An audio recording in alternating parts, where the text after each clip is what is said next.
Welcome to Mr. Horror. Today, we have 3 scary true cabin in the woods horror stories that will send shivers down your spine. Get ready for a haunting experience.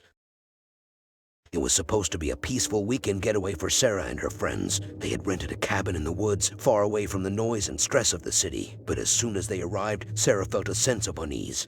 The cabin was old and creaky, with a musty smell that permeated every room. The furniture was outdated and worn, and the walls were adorned with taxidermied animals. But Sarah didn't want to ruin the mood, so she tried to put her fears aside and enjoy the weekend. That first night, Sarah and her friends sat around the campfire, roasting marshmallows and telling ghost stories. But as the night wore on, they started to hear strange noises coming from the woods. It sounded like something was rustling in the bushes, or maybe footsteps. Sarah tried to ignore it, thinking it was just an animal or the wind. But as the night went on, the noises grew louder and more frequent. The group started to feel uneasy, and they decided to call it a night and head back to the cabin. As they settled into their beds, Sarah couldn't shake the feeling that something was watching her. She tossed and turned, unable to sleep, until she heard a loud banging on the cabin door. She jolted upright in bed, her heart racing. She heard her friends stirring in their rooms, and they all asked each other if they had heard the banging. Sarah's friend, Mark, bravely went to investigate, but when he opened the door, there was no one there. They all went back to bed, but Sarah was too afraid to sleep. She stayed awake, staring at the ceiling until she heard something scratching at the window. She tried to ignore it, but the scratching grew louder and more insistent. Finally, Sarah couldn't take it anymore. She got out of bed and went to investigate. As she approached the window, she saw something move outside. It was a figure, a tall, dark figure with glowing eyes that seemed to stare right through her. Sarah screamed and ran back to her bed, pulling the covers up to her chin. Her friends rushed to her side, but there was nothing they could do. They were trapped in the cabin, with something lurking outside, watching them. The next day, Sarah and her friends decided to leave the cabin and head back to the city. They packed their bags and got into their car, feeling relieved that they were finally leaving the creepy cabin behind. But as they drove away, Sarah couldn't shake the feeling that they were being followed. She looked out the rear window and saw a figure standing in the woods, watching them drive away. Sarah didn't tell her friends about what she saw, not wanting to scare them even more. But as they drove, she couldn't help but feel that the figure was still out there, lurking in the shadows. When they finally arrived back in the city, Sarah tried to forget about the cabin in the woods. But the memory of the tall figure with glowing eyes haunted her, and she couldn't shake the feeling that it was still watching her. Months went by, and Sarah tried to put the incident behind her. But one day, she received a package in the mail. Inside was a taxidermied animal, the same kind that had adorned the walls of the cabin. Sarah knew immediately that it was a message from the figure in the woods. She was terrified, and she didn't know what to do. She tried to call her friends, but they didn't answer. She was all alone, with the figure still watching her from afar. Sarah never returned to the cabin in the woods, and she never forgot about the tall figure with glowing eyes. To this day, she still wonders what would have happened if she and her friends had stayed for another night. The memory of that weekend still sends shivers down her spine, and Sarah has never felt the same sense of peace and security since. The cabin in the woods remains a haunting reminder of the terror she experienced that night. Sarah has tried to warn others about the dangers of renting a cabin in the woods, but few people believe her. They think she's just being paranoid, that she's making up stories to scare them. But Sarah knows the truth. She knows what she saw, and she knows that there are things out there in the woods that are best left undisturbed. So if you ever find yourself in a cabin in the woods, remember Sarah's story, and be careful, because you never know what's lurking outside, watching, waiting, and ready to strike. The cabin in the woods seemed like the perfect place for a weekend getaway for Mike and his girlfriend, Ashley. They had booked the cabin online and were excited to escape the hustle and bustle of the city. As they made their way up the winding dirt road, Mike couldn't help but feel a sense of unease. The trees seemed to be closing in on them, and the darkness made it difficult to see anything beyond the headlights. When they finally arrived at the cabin, they were disappointed to find that it was much smaller than it had looked online. It was a one-room cabin with a loft, and the only furniture was a rickety old bed and a few chairs. But they were determined to make the best of their weekend, so they settled in and lit a fire in the small fireplace. They sat in front of the fire, drinking wine and talking, until they started to hear strange noises coming from outside. It sounded like something was scratching at the door, or maybe trying to get in. Mike got up to investigate, but when he opened the door, there was no one there. They shrugged it off and went back to their conversation, but the noises continued throughout the night. They tried to ignore it and go to sleep, but every time they started to doze off, they were jolted awake by another strange noise. As the night went on, the noises grew louder and more frequent. Mike and Ashley were both terrified, and they didn't know what to do. They were trapped in the cabin, with something lurking outside, watching them. The next morning, Mike and Ashley woke up feeling exhausted and on edge. They didn't sleep well, and the strange noises continued throughout the night. They decided to explore the surrounding woods, hoping to take their minds off the previous night's events.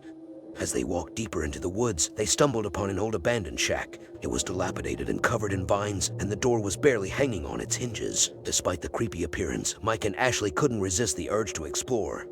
As they entered the shack, they were hit with an overpowering stench of decay. The floorboards creaked under their feet, and the walls were covered in mold and dirt. But what caught their attention the most were the strange symbols etched into the walls and floor. Mike and Ashley had no idea what they meant, but they knew that they didn't want to stay in the shack any longer. As they were leaving, they noticed a shadowy figure lurking in the woods, watching them. They didn't get a good look at it, but the figure was tall and thin, with glowing eyes. They couldn't shake the feeling that it was the same figure that had been making strange noises outside the cabin. As they walked back to the cabin, they couldn't help but feel like they were being followed. The figure seemed to be getting closer, and Mike and Ashley were terrified. They ran back to the cabin and locked themselves inside, hoping to stay safe from whatever was out there. But as the night fell, they realized that they were not alone. The cabin was filled with strange shadows, and the sound of scratching on the walls echoed through the room. They were trapped, with no escape from whatever was out there. Mike and Ashley huddled together, trying to come up with a plan. But before they could, the door burst open with a loud crash. The figure from the woods stood in the doorway, its glowing eyes fixated on them. Mike and Ashley screamed as they backed into a corner with no way to escape. But as the figure got closer, they realized that it wasn't trying to hurt them. It reached out a long, bony hand and pointed towards the symbols on the walls. Mike and Ashley didn't know what to make of it, but the figure seemed to be trying to communicate something. They took a closer look at the symbols, and they realized that they were a warning about the evil spirits that inhabited the woods. The figure led them out of the cabin and deep into the woods, where they found an old abandoned graveyard. The figure pointed towards one of the graves, and Mike and Ashley uncovered it, revealing an old diary. The diary belonged to a woman who had lived in the cabin years before, and it told a story of a dark ritual that had gone wrong. The spirits of the woods had been summoned, and they had possessed the woman, driving her to madness. Mike and Ashley realized that they were in grave danger, and they knew that they had to leave the woods as soon as possible. They thanked the figure and ran back to the cabin, grabbing their bags and fleeing into the night. As they drove away from the cabin, they knew that they had narrowly escaped with their lives. They would never forget the terrifying ordeal they had gone through, and they would never return to the cabin in the woods.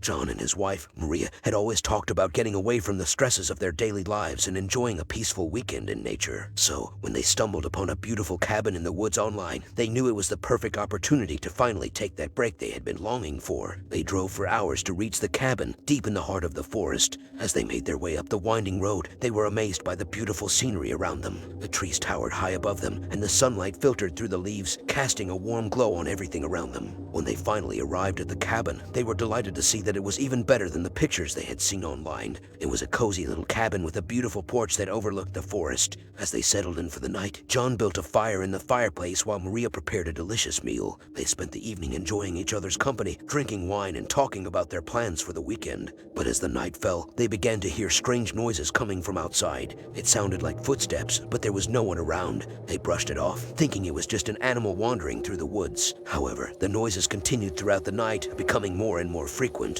John and Maria tried to ignore it and go to sleep, but they couldn't shake the feeling that something was watching them from outside. As the night wore on, the noises grew louder and more persistent. John and Maria were both scared, and they didn't know what to do. They were trapped in the cabin, with something lurking outside, watching them. Suddenly, there was a loud bang at the door. John jumped up, grabbed a flashlight, and cautiously made his way to the door. He peered through the peephole but couldn't see anything. When he opened the door, there was no one there. John and Maria were terrified, and they didn't know what to do. They knew they needed to leave the cabin, but they were too scared to venture outside. So they huddled together in front of the fireplace, hoping to stay safe until morning. Little did they know that their nightmare was just beginning. The next morning, John and Maria woke up feeling exhausted and on edge. They barely slept the night before and were shaken up by the strange events that had taken place. They decided to take a walk around the woods to calm their nerves. As they walked deeper into the forest, they noticed that the trees seemed to be getting thicker and the air was getting colder. Suddenly, they heard a faint whisper, like someone was trying to speak to them. They turned around, but there was no one one there. They tried to brush it off, thinking it was just their imagination,